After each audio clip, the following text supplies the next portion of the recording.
I have mentioned many times on this radio broadcast that I'm a daily Bible reader. In other words, I'm not going to miss a day. That's my commitment, reading the Word of God.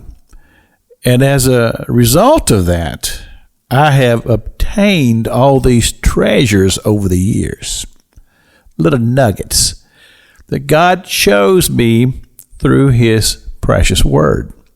And of course, it's helped my growth and my development in my spiritual walk and my spiritual life.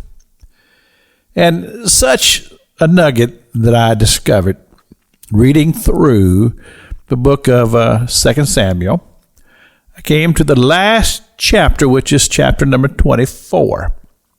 And I began to read about where David began to number the people. In other words, he commissioned a census, and he sent Joab, the captain of the host, and many through the land to count the people and to see what is the size of his army.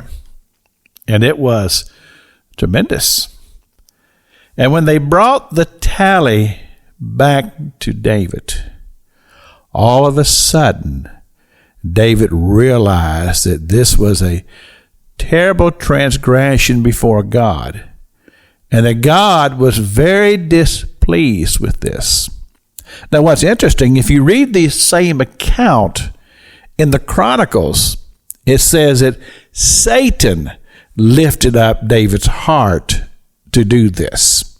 Well, it was a matter of pride, and it was a matter of putting your faith in something besides God, and that's one of the things that David was so successful in doing, was putting things before God and trusting God.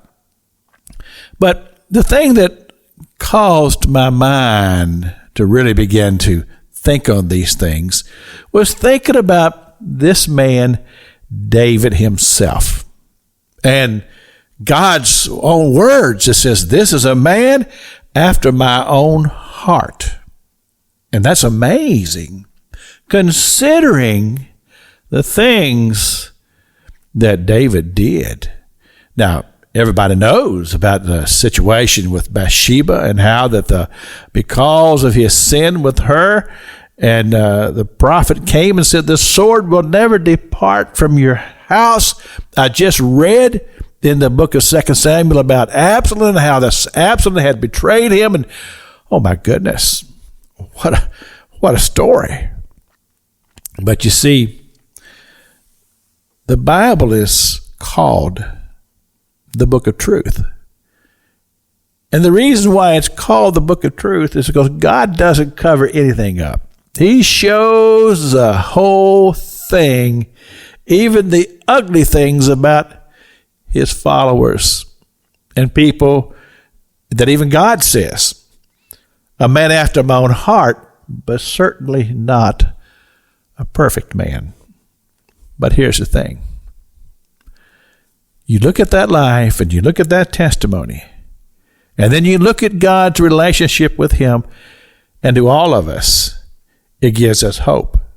Because you see, God loved David, and David was a man sought by God as one of his own to have a relationship with. This is Pastor Jack King with the Gospel on the radio broadcast.